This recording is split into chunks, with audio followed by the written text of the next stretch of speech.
Hello everyone. Last lecture में हमने EMT start किया था और ईएमटी में हमने मैथमेटिकल टूल्स स्टार्ट किया था, जिसमें हमने लास्ट लेक्चर में पढ़ा था about the coordinate system. Coordinate system में एक कोऑर्डिनेट सिस्टम को किसी दूसरे कोऑर्डिनेट सिस्टम में किस तरीके से ट्रांसफॉर्म करेंगे। जैसे कार्टेशियन कोऑर्डिनेट सिस्टम गिवन है, उसको हमें स्फेरिकल कोऑर्डिनेट सिस्टम में कन्वर्ट करना है, तो वहाँ पे उसको किस तरीके से लिखेंगे, ये सब पढ़ा था। और साथ ही किसी भी कोऑर्डिनेट सिस्टम में लेंथ एलिमेंट, सरफेस एलिमेंट और वॉल्यूम एलिमेंट किस तरीके से डिफाइन किया जाएगा, ये हम पढ़ चुके थे। इसके बाद ग्रेडियंट, डाइवर्जेंस और कर्व का जो मैथमेटिकल फॉर्म था वो, और उसका जो ज्योमेट्रिकल मीनिंग था, वहाँ तक हम कर चुके थे। इसके बाद मैथमेटिक्स में कुछ और इम्पोर्टेंट पॉइंट्स बचते हैं जो कि आगे ईएमटी में यूज होंगे, लेकिन उनको हम अभी नहीं पढ़ेंगे। जहाँ पे उनका यूज होगा वहीं पे उनको डिस्कस कर लेंगे। आज हम स्टार्ट करने वाले हैं electrostatics. So let's start electrostatics.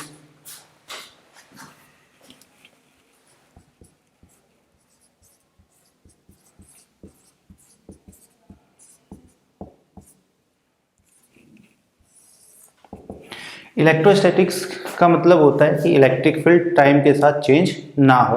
That means उसको हम इस तरीके से भी बोल सकते हैं कि source charge is stationary.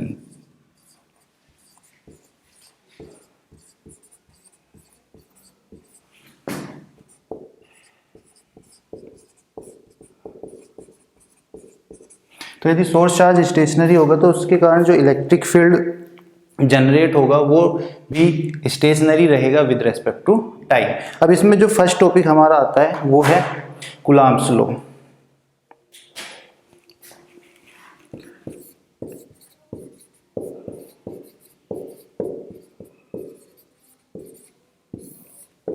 Coulomb's law हमें क्या बताता है कि यदि दो चार्ज पार्टिकल्स गिवन हैं और उनके बीच की सेपरेशन गिवन है, तो उनके बीच जो फोर्स वर्क करेगा उसका मैग्नीट्यूड क्या होगा और वो किस डायरेक्शन में वर्क करेगा। So let us suppose there are 2 point charges Q1 and Q2, जिनके बीच का सेपरेशन है R।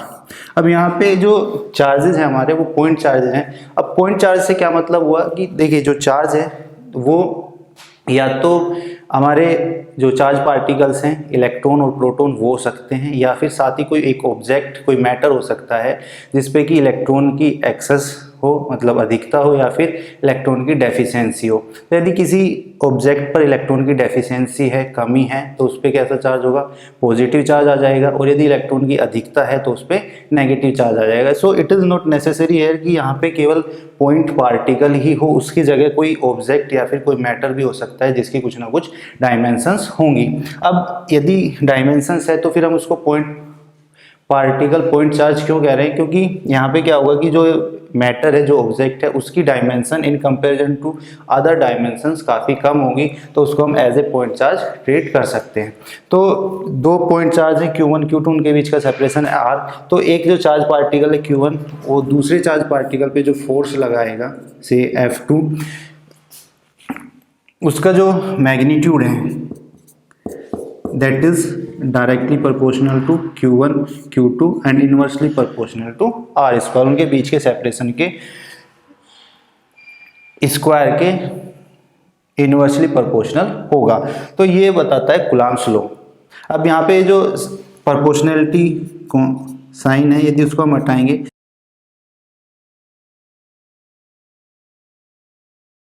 यदि हम यहाँ से प्रोपोर्शनैलिटी साइन हटाएंगे तो एक कांस्टेंट ऐड होगा, तो फोर्स हो जाएगा F2 is equal to K Q1 Q2 upon R square. अब यहाँ पे जो कांस्टेंट हमने लगाया कि ये आर्बिट्रेरी होता है, that means it depends on the unit system and the medium जिसमें कि दोनों चार्ज हमारे रखे हुए हैं। तो यदि मीडियम एयर और वैक्यूम लें और CGS सिस्टम की हम बात करें तो जो K है वो हो जाएगा K इज इक्वल टू 1, और between two charges force is F2 is equal to Q1 Q2 upon R square होगा।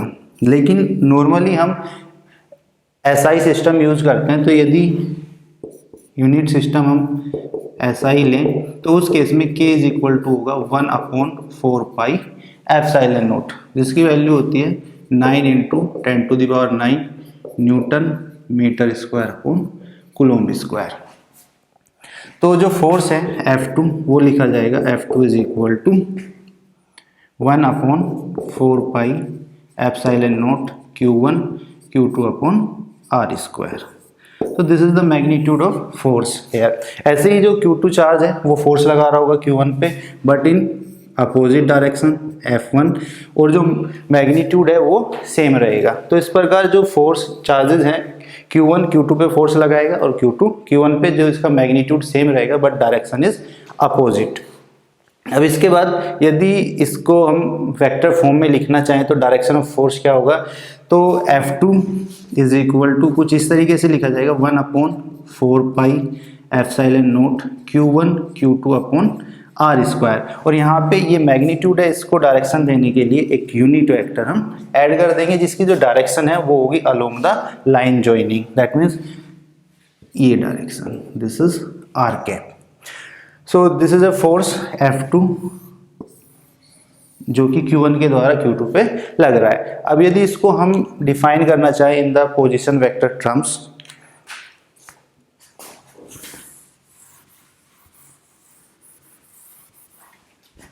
so we can write there, this is x axis origin, this is y axis, there is a charge Q1, इसका position vector है R1 और यहाँ पे दूसरा charge है Q2 जिसका position vector है R2, और दोनों के बीच का जो सेपरेशन है वो होगा R1 R2 minus R1।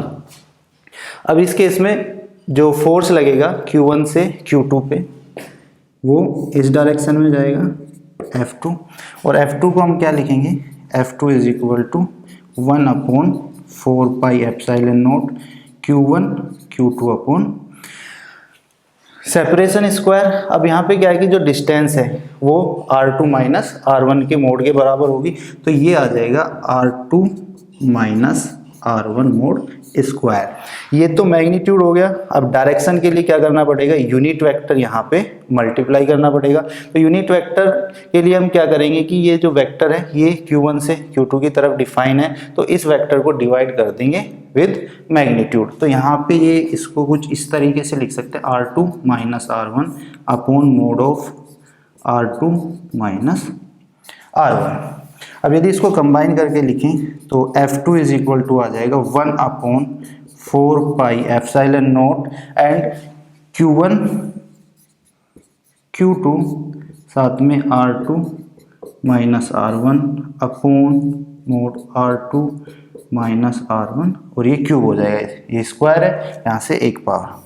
So this is F2 force on charge Q2 due to Q1। ऐसे ही अब जो चार्ज Q2 है वो Q1 पे फोर्स लगा रहा होगा इन अपोजिट डायरेक्शन से F1। अब जो F1 है वो क्या होगा,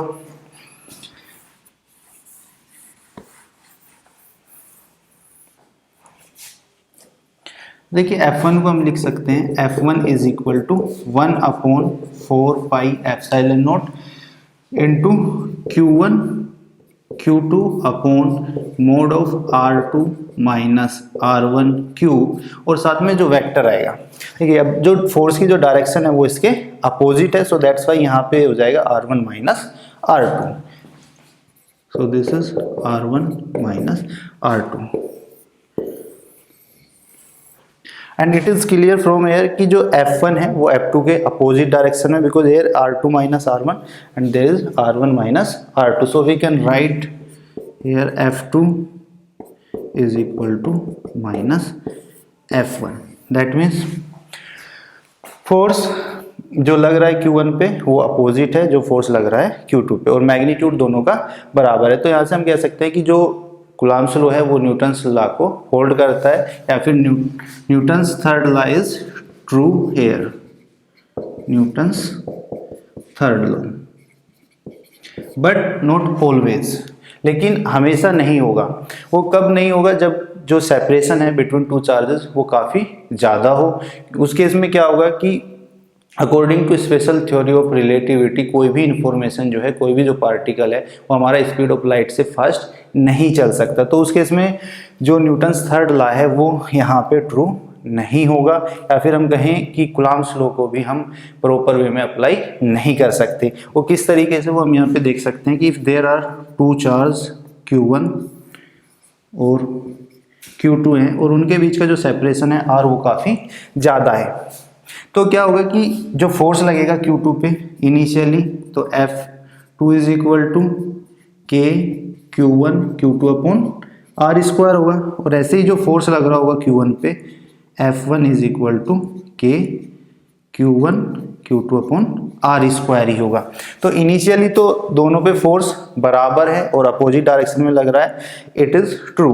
बट इसके बाद यदि जो चार्ज Q2 है उसको मैं थोड़ा डिस्प्लेस कर दूं towards the charge Q1, that means by A distance x, और x डिस्टेंस से डिस्प्लेस करके चार्ज Q2 को मैं यहाँ पे ले आऊँ, तो उस केस में क्या होगा कि जो सेपरेशन है वो कितना हो जाएगा, r माइनस एक्स के बराबर होगा।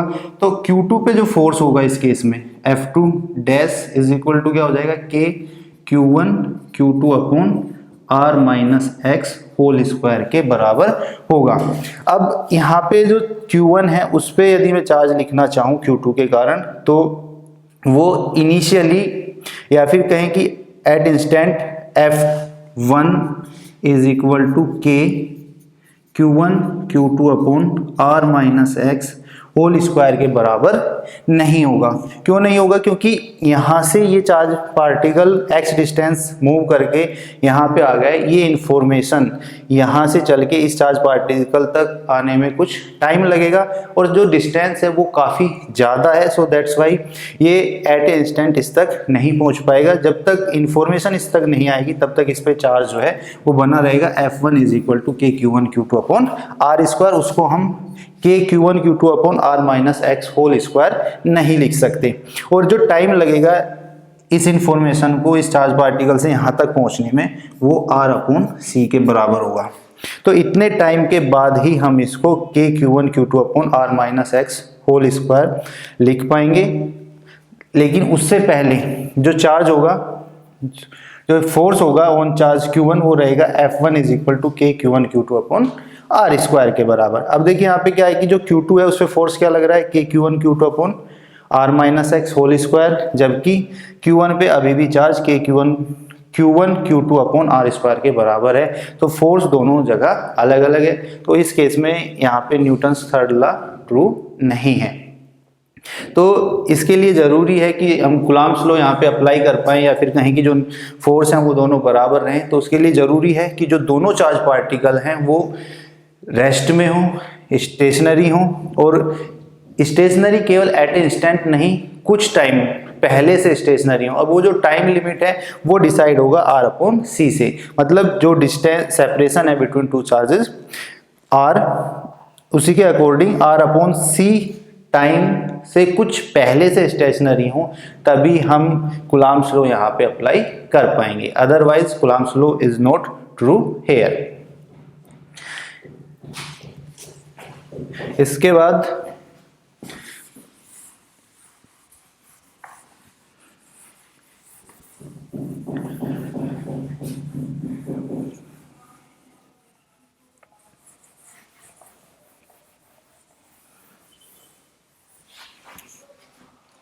if a discrete charge distribution is given, then the force on a charge, कैसे हम उसको कैलकुलेट करेंगे, तो वो कैलकुलेट किया जाता है with the help of principle of superposition. That means हम हर एक चार्ज के कारण फोर्स कैलकुलेट करेंगे और उसके बाद उनका वेक्टर सम लेके रिजल्टेंट फोर्स कैलकुलेट कर सकते हैं।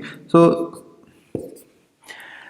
If there is are charges 2 or more than 2 like Q1 Q2 Q3 Q4, और उनके जो पोजीशन वेक्टर्स हैं वो हैं R1 R2 R3 इस तरीके से, and there is a charge Q जिसपे कि फोर्स कैलकुलेट करना है इस चार्ज डिस्ट्रीब्यूशन के कारण, और जिसका पोजीशन वेक्टर है R प्राइम। तो उस केस में जो नेट रिजल्टेंट फोर्स होगा Q पे वो हम कैलकुलेट करेंगे with the help of principle of superposition. और प्रिंसिपल ऑफ सुपरपोजिशन कहता है कि जो नेट फोर्स होगा F net is equal to बराबर होगा F1 plus F2 plus F3, इस तरीके से। तो F1 क्या होगा, यहाँ पे जो पोजीशन वेक्टर है Q1 का वो R1 है, position vector of Q R prime है, तो F1 इज इक्वल टू हो जाएगा K Q1 into Q upon mod of R prime minus R1 cube और into R prime minus R1 plus ऐसे ही जो F2 है वो होगा K Q2 into Q upon mod R2 R prime minus R2 cube into R prime minus R2 plus जो F3 है वो हो जाएगा K Q3 into Q upon mod R prime minus R3 cube into R prime minus R3 and it's on, इस तरीके से। तो जितने भी फोर्स होंगे उनका हम वेक्टर सम लेंगे। तो इस तरीके से नेट रिजल्टेंट फोर्स हम यहाँ पे कैलकुलेट करेंगे। इसको जो है कंबाइन करके समेशन फॉर्म में लिखा जा सकता है। F net is equal to होगा summation I is equal to 1 to N K Q I into Q upon mod of R prime minus R I cube और साथ में R prime minus R I. So if there is a discrete charge distribution, उसके कारण किसी charge particle पे जो force होगा, with the help of this formula हम उसको कैलकुलेट कर सकते हैं। So let's take some examples. So first example जो है वो कुछ इस तरीके से है। There is a square A B C D और उसके कॉर्नर्स पे 4 चार्जेस क्यू रखे हुए हैं और जो साइड लेंथ है स्क्वायर की वो है A. And the question is calculate the force on charge which is placed at point B. मतलब यहाँ पे जो ये चार्ज रखा हुआ है एफ बी पे जो चार्ज रखा हुआ है वो हमें कैलकुलेट करना है। So what will you do, just apply the principal of superposition. That means in तीनों चार्ज के कारण जो फोर्स होगा वो कैलकुलेट करेंगे और उसका वेक्टर एडिशन लेके उस जो फोर्स है वो हम इजीली कैलकुलेट कर सकते हैं। सो जो सॉल्यूशन है वो क्या होगा कि F net is equal to हो जाएगा F A plus F B पे कैलकुलेट करना है, so F C plus F D. तो सबसे पहले जो फोर्स है एफ ए, मतलब ए पे जो चार्ज रखा है उसके कारण जो फोर्स लगेगा बी पे वो कितना होगा। तो जो फोर्स की डायरेक्शन है वो हमेशा ही अलोंग द लाइन जॉइनिंग होगी। सो इस डायरेक्शन में आ जाएगा एफ ए और होगा कितना, दैट इज इक्वल टू के multiplication of charges Q square upon separation. तो देखिए यहाँ पे जो डिस्टेंस है बिटवीन टू चार्ज ए है तो ये हो जाएगा K Q square upon A square. So this is a magnitude. ऐसे ही जो एफ सी है इसके कारण जो फोर्स आएगा वो ऊपर की तरफ आएगा एफ सी और होगा कितना, F C is equal to हो जाएगा K Q square upon A square. Similarly F D, that means जो चार्ज डी पे रखा है उसके कारण, तो यदि इसको हम ज्वाइन करें यहाँ पे तो एफ डी इस डायरेक्शन में जाएगा। So mod of F D is equal to K Q square upon, अब यहाँ पे जो सेपरेशन है वो होगा ए रूट 2 के बराबर, तो ये हो जाएगा 2a square. So this is a force.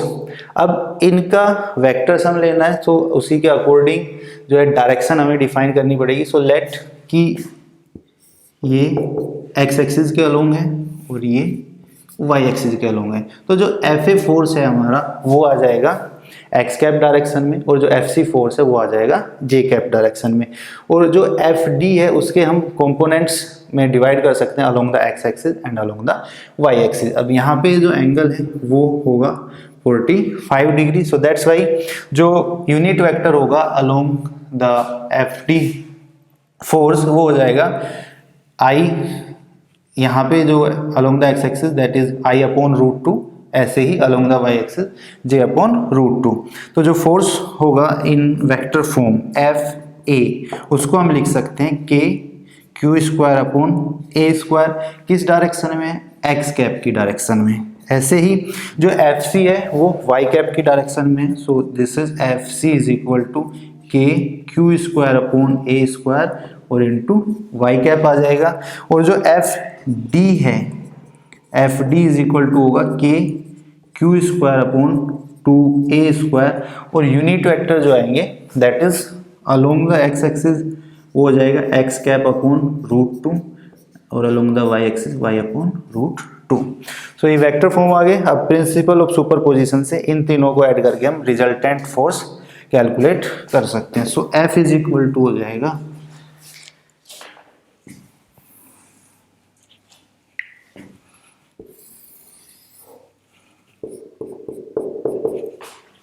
K Q square upon A square into X cap plus K Q square upon A square into Y cap plus K Q square upon 2A square into X cap upon root two plus Y cap upon root two. So F is equal to होगा K Q square upon A square is common, यहाँ पे X cap plus Y cap यहाँ पे बचेगा, और यहाँ पे बच जाएगा X cap upon 2 root two plus Y cap upon 2 root two, और we can write F is equal to K Q square upon A square 1 plus 1 upon 2 root two into X cap और 1 plus 1 upon 2 root two into Y cap. So this is the force on charge जो कि point B पे रखा हुआ है। अब यदि इसका मैग्नीट्यूड कैलकुलेट करना हो तो vector F is equal to आ जाएगा K Q square upon A square into square root of coefficient of X cap का square, so this is 1 plus 2 root two whole square plus coefficient of Y cap का square 1 plus 1 upon 2 root two whole square. So ये आ जाएगा F is equal to K Q square upon A square और this is square root of 2 1 plus 1 upon 2 square, और we can write F is equal to K Q square upon A square, this is root 2 plus 1 by 2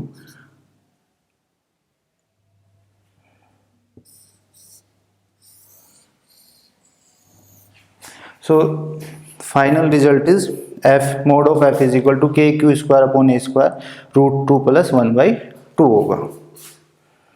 इसके बाद एक और example देख लेते हैं।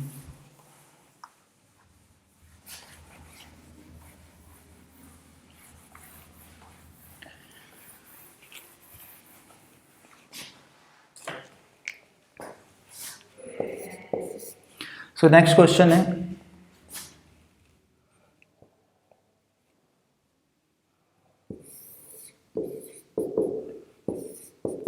there are two charges Q1 Q2, इनके बीच का सेपरेशन है D, और जो रीजन है वो कुछ इस तरीके से डिफाइन किए गए हैं कि Q1 के लेफ्ट में जो रीजन है उसको बोला गया है रीजन 1, जो दोनों चार्ज पार्टिकल्स के बीच का रीजन है उसको बोला गया है रीजन 2, और जो Q2 के जो राइट साइड में है दैट इज रीजन 3। अब इसके बाद एक और चार्ज पार्टिकल है से Q3। तो क्वेश्चन ये है कि Q3 को किस रीजन में रखा जाए कि तीनों ही चार्जेस पे जो नेट फोर्स है वो 0 हो, और Q3 का साइन जो है क्या होगा, that means Q3 is positive और Q3 इज नेगेटिव, जबकि जो Q1 है वो हमारा पॉजिटिव है और Q2 जो है वो भी पॉजिटिव है। तो इसको किस तरीके से सोल्व करेंगे, तो किसी भी फोर्स पे किसी भी चार्ज पे जो नेट फोर्स है वो कब जीरो होगा, जबकि उस पर लगने वाले जो फोर्स हैं उनका मैग्नीट्यूड सेम और डायरेक्शन अपोजिट हो। तो उस केस में सबसे पहले चेक कर लेते हैं कि रीजन 3 में यदि हम Q3 को रखते हैं यहाँ पे तो नेट फोर्स जीरो होगा या फिर नहीं। तो दिस इज Q1, Q2 और Q3। और उसके लिए लेट फर्स्ट की जो Q3 है वो पॉजिटिव है। So if Q3 is positive तो दोनों ही चार्ज उसको क्या करेंगे, रिपेल करेंगे।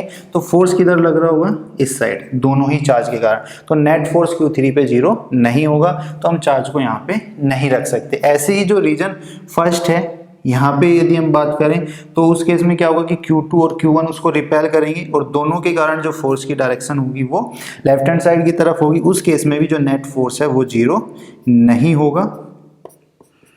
सो दैट्स वाई यहाँ पे भी चार्ज को नहीं रख सकते। लेकिन यदि हम सेंटर की बात करें यहाँ पे Q3 रीजन 2 में, तो Q1 के कारण जो फोर्स होगा वो उसको रिपेल करेगा, इस डायरेक्शन में जाएगा, और Q2 के कारण जो फोर्स होगा वो उसको इस डायरेक्शन में फोर्स लगाएगा। तो जो फोर्स है वो दोनों अपोजिट डायरेक्शन में है। तो यदि मैग्नीट्यूड बराबर होता है तो उस केस में क्या होगा कि जो रिजल्टेंट फोर्स है वो हमारा जीरो हो जाएगा। तो यहाँ पे रखा जा सकता है। अब इसके बाद क्वेश्चन आता है कि क्या पॉजिटिव होगा या फिर नेगेटिव होगा। तो यदि हम चार्ज को पॉजिटिव लेके चलते हैं तो उस केस में क्या होगा कि Q3 पे फोर्स जीरो है, बट जो Q2 है उस पर नेट फोर्स जीरो नहीं होगा, क्योंकि Q1 और Q3 दोनों ही उसको रिपेल कर रहे होंगे। और ऐसे ही Q1 पे भी नेट फोर्स जीरो नहीं होगा, क्योंकि Q3 और Q2 उस पर दोनों एक ही डायरेक्शन में फोर्स लगाएंगे। तो Q3 का जो साइन है वो पॉजिटिव पॉसिबल नहीं है।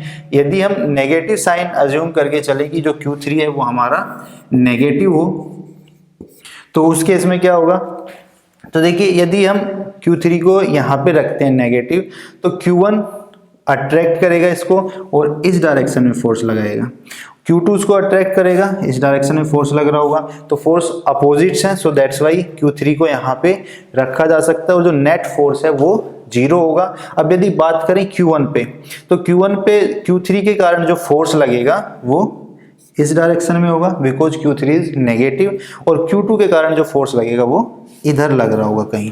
तो ये अपोजिट है, सो दैट्स वाई Q1 पे भी नेट फोर्स जीरो पॉसिबल है। ऐसे ही यदि हम Q2 की बात करें तो Q3 के कारण जो फोर्स आएगा वो टुवर्ड्स लेफ्ट साइड, और Q1 के कारण जो फोर्स होगा वो इस डायरेक्शन में होगा। तो यहाँ पे भी नेट फोर्स जो है वो जीरो पॉसिबल है। तो इस केस में क्या होगा कि जो रीजन है वो सेकंड रीजन है, दैट मीन्स जो चार्ज हम रखेंगे वो रखा जाएगा रीजन सेकंड में, यहाँ पे कहीं, ठीक है। और जो साइन है चार्ज का वो होगा नेगेटिव, तभी तीनों चार्जेस पे फोर्स जीरो पॉसिबल होगा, अदरवाइज नॉट। इसके बाद यदि हम चेक कर लेते हैं एक बार कि Q3 यदि नेगेटिव हो और उसको हम रीजन 1 में रखें या फिर रीजन 3 में रखें, तो क्या नेट फोर्स जीरो पॉसिबल है या फिर नहीं है। देखिए उस केस में